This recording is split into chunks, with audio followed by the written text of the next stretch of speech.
Raleigh, North Carolina has some very frightening places. On today's video, we're gonna scare you all about it.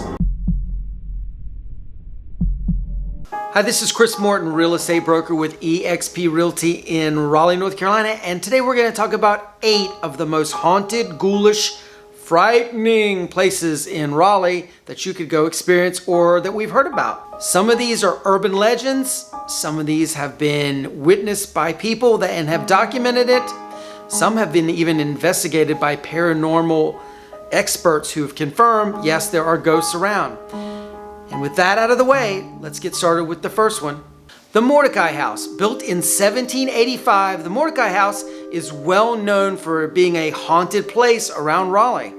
Visitors and workers have reported seeing a woman wearing a long black skirt, white blouse, and black tie moving quietly around the hallways. It is said she can sometimes be seen standing on the balcony. And if you pass by late at night, you can sometimes hear a piano playing throughout the home. It is believed that this is the ghost of Mary Willis Mordecai Turk, who was the first owner of the home. Not to be outdone, there's a small house on the Mordecai land that was the birthplace of our 17th president, Andrew Johnson. Neighbors and property managers have seen a light being held by an invisible hand through the window of the first floor, and some say another is lit simultaneously on the second floor, then quickly blown out. Next up, the Historic Oakwood Cemetery.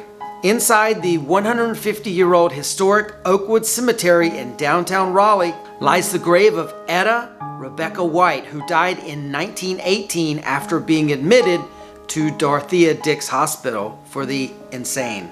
Legend says that the carved angel that marks her gravestone follows you with her eyes while you walk through the cemetery. And according to legend, at midnight every Halloween, the angel's head spins around 12 times, then stops. Next up is the Spring Hill House.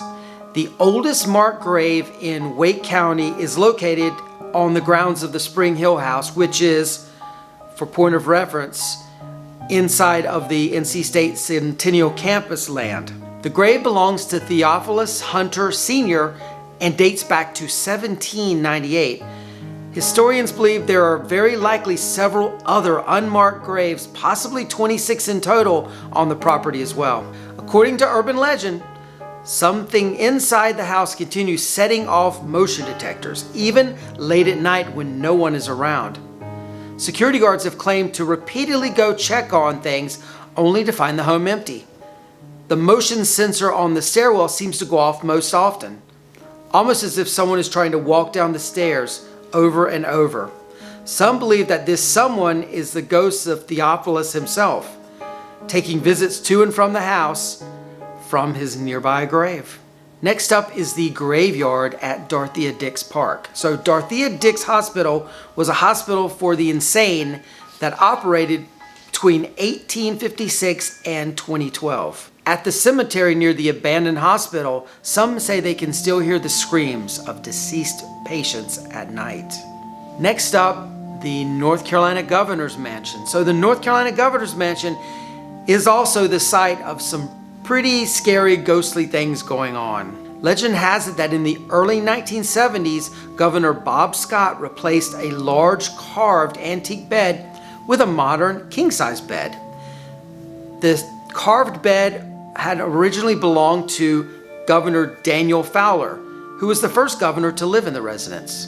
After moving his new king-size bed into place, Governor Scott reported being awakened by loud banging on the other side of the wall where the old headboard had been. Historians informed him that Governor Fowler had died in that antique bed that he had moved. The banging continued for years, but the source was never identified.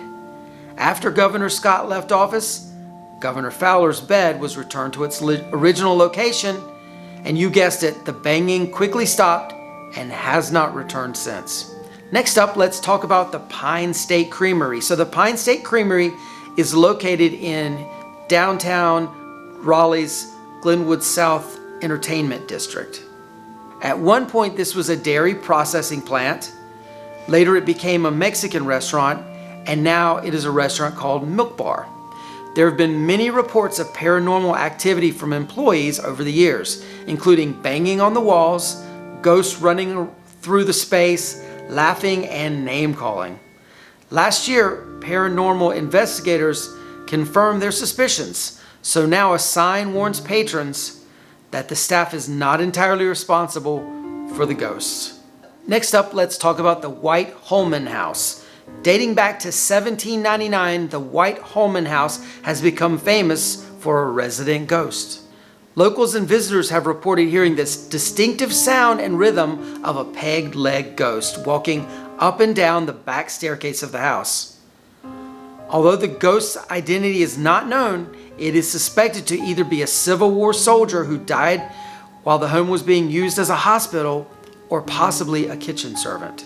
Next up, let's talk about the North Carolina State Capitol Building. Built in 1840, the North Carolina State Capitol Building has had its share of strange occurrences going on as well. A night watchman over a period of 15 years often heard noises including screaming, doors slamming, books hitting the floor in the third floor library, breaking glass, the jangling of keys, and footsteps on the stone floors. He also witnessed a manually operated elevator going up and down by itself. And in 1981, a worker working there late at night reported hearing sounds coming from a committee room off the Senate chamber. He investigated, encountered a ghost in the doorway, and the ghost quickly disappeared. Well, we hope we haven't scared you too much with these ghostly, frightful stories about Raleigh and all of the spooky haunts around. With that being said, we'd love you to watch this video. It's one of our favorites and it's not scary at all. Like and subscribe below and we'll see you on the next one. Have a great one. Bye-bye.